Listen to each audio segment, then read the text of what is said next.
by giving Zoltar more money. Are you Brian? Yeah. I'm Abigail. I'm here, I'm there, I'm everywhere.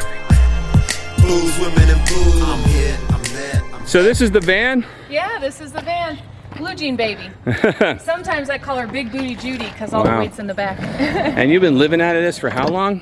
6 months. 6 Wow. months. Yeah, so I can give you a little tour. All Only right, takes cool. a few seconds. Spent 4 months building this out. Wow. I travel full time and I work for myself, so I really prioritize a nice big desk. I got a nice little office space. Now, did you build all this? Or? All of it, yeah. Wow. Everything from scratch, which was quite a learning process. I can imagine. Also, I'm learning how to keep doors closed. So yeah, full-size bed, all cabinet, kitchen stuff, if you'll see there. So kitchen, and then fridge, double basin sink. I traveled in a camper for 5 months and did 35 states in 5 months, and learned a lot about what I like, what I don't like. So when I bought the van, because when I was in a camper, it was not as discreet, and so learning, deciding a van, I wanted to be real stealthy. So you saw the outside; it's dark blue. It only has these windows, which I installed. So then- that was a solid wall, and then you put a window there. Yeah, by design. So you can't see through that one because the back of the door, yeah. But and then you can see those tiles. That's back not a there. window?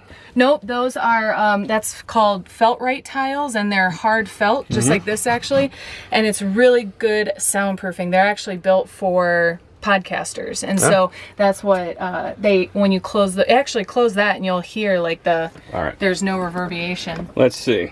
Yeah, give it a yank. Ooh. This is a recording studio. It is. Look, I even got mood lighting. Wow. It is a recording Is studio. this your stove? Yep, it is. Nice, Stove, nice. toaster. That's really all I need. This I've is got so all that. rad. Thank you. This is so rad. It's perfect for me. Hey folks, Dr. Brian King here. I'm sitting in a van parked right outside of Wald's Rug in South Dakota. I want to say South Carolina. I hate that. I have this desire to say South Carolina. You know, it just Rolls off the tongue. it just rolls better. South Dakota. I'm in South Dakota in Wald's Rug. And craziest thing, I'm walking around and all of a sudden I hear this, "Hey, are you Dr. Brian?" And I turn around and it's Abigail Gazda, somebody who I met 10 years ago in Indiana, but we've connected through social media, so we've kind of kept up with each other and the whole time, but she's got like a super cool life now, and I just wanted to talk to her and get her on my podcast. So I think it's fitting that we're sitting in your van. So Abigail, you are a full-time van person, Yes. right? We're in your van. Yep. So you're a full-time van, so tell me about that. Yeah, so I've been a nomad for about 2 years or more, and traveled to Mexico, traveled to Costa Rica, but I also did a 35-state tour in 5 months around the country in a Toyota and a camper. Wow. That taught me a lot about being on the road, and I was in a relationship at that time, and so when I was out of that relationship and still a nomad, the van became the best option. I wanted to be stealthy, but also work, travel, life keeps me on the move, and so it's just the season of life where I can be out and about, and I love it. I love every minute of it. It's not for everybody, as you very well know. Not. Yeah. And so I'm a life coach, an author, a speaker, a publisher, and so I just stay on the road and hosting events all over the country, and also visit clients and friends and family. Oh, very cool. I lived on the road for a long time. Yeah. I lived, it was about 7 or 8 years. I forget exactly how long, but I never got to this point. Yeah. You know what I mean? I wanted to. Yeah. Like, I really wanted to get maybe something bigger than a van because I have a family. Yeah. But I really wanted to, and it never happened. And it's not like it's not going to happen. It just Right. hasn't happened yet. Right. But now I've got my family in Texas. Maybe I'll get a van. I don't know. Yeah, It's pretty right? sweet, actually. You could build them out all sorts of ways. How did you do this? So, how did did you have YouTube the, University? Really? Really? Yeah. So did you have any prior skills in mechanics or carpentry or anything? I would say in a way I was like born into it. My dad's a craftsman. I would say like a contractor, but he's just so skilled, and I grew up laying concrete and, painting things and stuff. And so I had that type of exposure, but not necessarily experience. And then I would say in like 2008, 2018, I spent a little while building homes with a major construction company. So again, just a little bit of experience, but not with myself. Like, I did a lot of learning on this project, and it was really cool. And like I said, YouTube University, and now I'm publishing or vlogging my entire build at The Adventures of Abigail on Nice, YouTube. nice, very cool. Yeah. So are you getting a following on that? Because Yeah, I know a lot of working the on van life people are just like, you know, I mean, that's their income. You know? Yeah. It's pretty Yeah, wild. I get a lot. My income is from coaching, from course, being an yeah. author and leader in that sort of sense. But it's really fun to share this, and so I call it more of a digital diary. Don't come to my vlog to learn how to build a van. Come to hang out with me. Nice. Yeah. What's so you're in South Dakota, and what's the tour been like so far? It's very good. So hit San Fran, Salt Lake, and Boulder, but I'm stopping in the middle for me. That's I feel like I'm a professional traveler at this point, because there's a lot of, it's easy to face burnout, you know that, and it's like if you're moving too fast, you're visiting too much, there's no sort of downtime. And so like between each event, I'm also getting time out in nature, or just like meandering through Wall Drug for a couple hours. I came here in between gigs, you know, and I there's a national park nearby, Badlands. I went to that, and you know, this stuff, the Black Hills is a cool area, you know. So yeah, this is that's how you live, you know, and it's a really wonderful way, because you get to explore as you work and so forth. Yeah. And you said how long you been doing this again? 2 years. This I've been doing for 6 months. Okay, but you've been on the road vagabonding for 2 years, so that puts us into the pandemic. Yeah. Right? Is that when you started? Was that what prompted it? Right towards the end. End of 2020, I moved to Prescott, and then started getting ready to go to started in Mexico though. That was the real like kickoff. Nice. How was it traveling Mexico? Great. Again, in a relationship, but also like once you're there, I felt very safe. Same. I went to Costa Rica by myself for 2 months, and I was relocating every 2 weeks to visit everywhere, and loved it. I love it. Yeah. It's so nice to be a part of a culture and attempting to learn Spanish. I've been trying to learn Spanish for as long as I've met you. That was going to be my next question. So I used to travel Mexico quite a bit when I was younger, and I did speak. I say semi-fluently, you know, and enough to get it by. A backpack and a bus ticket. And I was all over Mexico for several months at a time. Yeah. I've been wanting to go back, and now I have a family, so I'm like, I'll probably go back in like something like this, you know, and travel all around. Yeah. But so no Spanish, huh? No, I'm trying. It doesn't stick. I try very hard though. Yeah. As long as you can figure out the word for bathroom and order food appropriately, Yeah, you know, exactly. you get along. Yep. So that's amazing, though. Yeah. And I remember when Abigail was first sort of embarking on your speaking career, or you're trying to get into this whole realm. How did you get into that? Yeah, well, actually, my education is in being a teacher. So I have my physical education and health degree. And that, I mean, that's a stage in itself, and helping kids and all of that. And when I left, I ended up, it started with direct sales specifically, like MLM. And I wanted to train more than I love selling. Selling is easy enough for me, but like I wanted to train other people on how to do that. And so it continuously developed. And so I joined a coaching program to learn how to do that.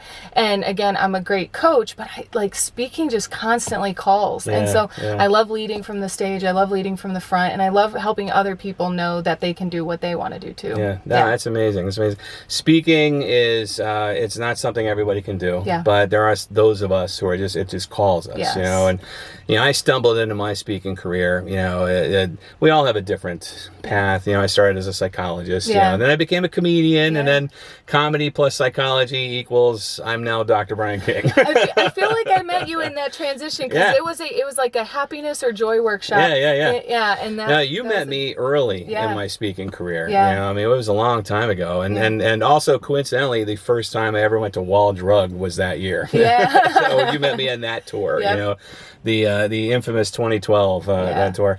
So what kind of stuff do you speak about, or what kind of subjects do you do? Yeah, I talk a lot about emotional intelligence and subconscious reprogramming. So that's my jam. Nice. I also work with shadow integration a lot. I love that content. I can get really heady, get really deep in there. But also heady, yes, but it's really about being in your body and in your heart. And so I talk all about that, whether it's from stage or my podcast or my books, as much as I can.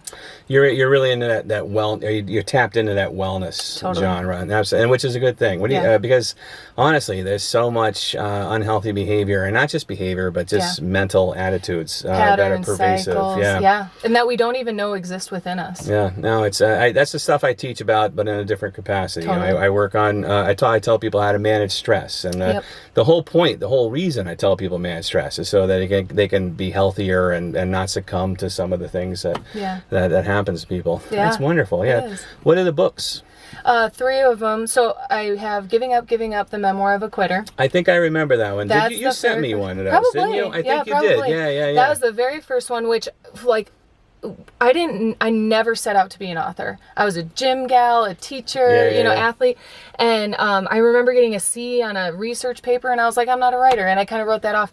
And then during my coaching career, it like dawned on me, this one epiphany just kind of pushed a whole book out of me, and I wrote that in 3 or 4 months. So that was Giving Up, and then Talking to the Trees is the next book, and I love that one because I wrote it as a fictional narrative, but ultimately it's told as a 3-week road trip, but it's like 5 years worth of nomadic travel. My first book was actually a fictional account of travel. Yep. And it's don't look for my first book. I took it out of I took it out of circulation because I found some grammatical errors. And it was just it was so horribly written. I get it. I tell authors all the time because I help them publish. Like, there's going to be a typo. No, my book. So I don't mean to diverge, but my first book, I wrote it in college because I had this weird idea that every smart person should write a book. Which I still kind of feel like you should. but I put all this effort into writing it, shopped it around to publishers. Nobody wanted it. And then it was so long ago that this was right at the beginning of print-on-demand publishing. And I got an ad. I went to Barnes & Noble one day, and they put an ad in my bag that says, "Have you written a book? Would you like to print it?" And so I'm like, nobody else wanted it. Let me do it, And so I printed this book, and I didn't even look at it again to edit it, or I didn't, what I mean? Like, they wanted to charge extra for editing, And so it went out, and people read it and liked it, but a lot of people would like, "Hey, Brian, you got this wrong, or you spelled this wrong, or this is," And then every time I picked it up, I'm just embarrassed by it, you know? So when I actually became known as an author, people started looking up my old works, and they were finding it, and I was like, "Oh, I got to get this off the market," you know? But maybe you'll have to run like a whole second limited edition. I think I'm going to, actually. During the pandemic, I started editing it, so I might release it as a better version. But so like a novelization of travel, with some lessons to teach. Basically, that's the exact genre. It tells that life lessons, coming of age, and also like a spiritual journey. And then my third book is called Alchemizing Judgment: A Guide Back to Love. And it's much more manual, guide, textbook like, but it's thorough. It is a dense book. It's for people who want to dive into transformation, for sure. Wow. I love your titles. Thank you. I really do. Those are catchy titles, and it's just by like a few words, I kind of get what's in them. Some of these titles, it's like that they have a catchy title, and then there's like a subtitle that just like explains it. You know what I mean? I'm like, and then there's a picture of some flowers on the cover. It's like, no, that's not.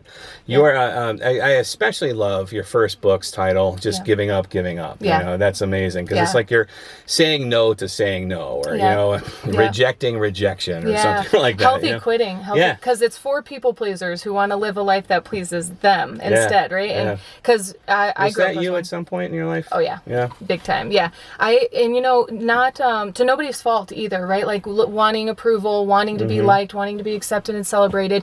You just sort of I didn't know that I didn't become myself. I guess I never spent time asking who is Abigail, and so in my mid-20s I did, and so that flipped my life upside down and set me on this trajectory. And now I live in a van. It's rad. Did you ever think that this would be your life? No, no, truly. I say that all the time. Like, if only 16-year-old version of me heard what happened. Yeah. So the ironic thing about a little bit about my life, when I wrote that first book, I wrote it from based on some travels that I did. I fictionalized it, but it's still very clearly about me, because I'm not that good of a writer. And when I and the end of that book, the protagonist decides to live on the road. You know what I mean? And that was kind of my mindset when I wrote the book. And this was in college. This was years and years ago. And then I ultimately ended up living that life for like I kept. I would always think about that because I was on the road for 8 years, and I was just like, I made it. Yes. I did the thing that I wanted to do, Yeah. even though I wasn't really sure that that's what I wanted to do. Yeah. But now that I'm back on the road, I'm kind of, I'm like half. I got a home, but I'm also traveling a lot. You know, so hybrid. yeah, that's hybrid lifestyle. That's a Yeah. great way to. I like imagine that. getting to that point, but for now it's just Yeah. full blown. I want to get like a ranch or something. Yeah. Like just something Yeah. remote and just kind of like that I can retreat to occasionally Totally. when I'm not gigging. Yeah. But yeah, this is so awesome though. is. I love your hookup. What's you. your podcast about? Hearts Unleashed podcast. It's emotional intelligence, subconscious reprogramming. It's about, we turning dreamers into doers. So I record 2 formats. One is a 15-minute fill-up, which is where people can listen. I'm just jamming out with them, stuff they can take into their life on a day-to-day basis. And they're always titled like explicitly, like, just so that you know what you're going to get, just the same way as the books. Yeah. But then also interviewing people. So we sort of jam out on what they do and in the realm of living your heart unleashed. I like to interview, which I'm going to have him on the podcast. So All right. if you accept the invitation. Of course. But that people who are living their heart unleashed and like it's very clear so that we can learn from them like what it looks like to just really step out as ourselves. That's rad. That's Yeah. super cool. And how do people find your podcast? Spotify, iTunes, but heartsunleashed.com is the best because Okay.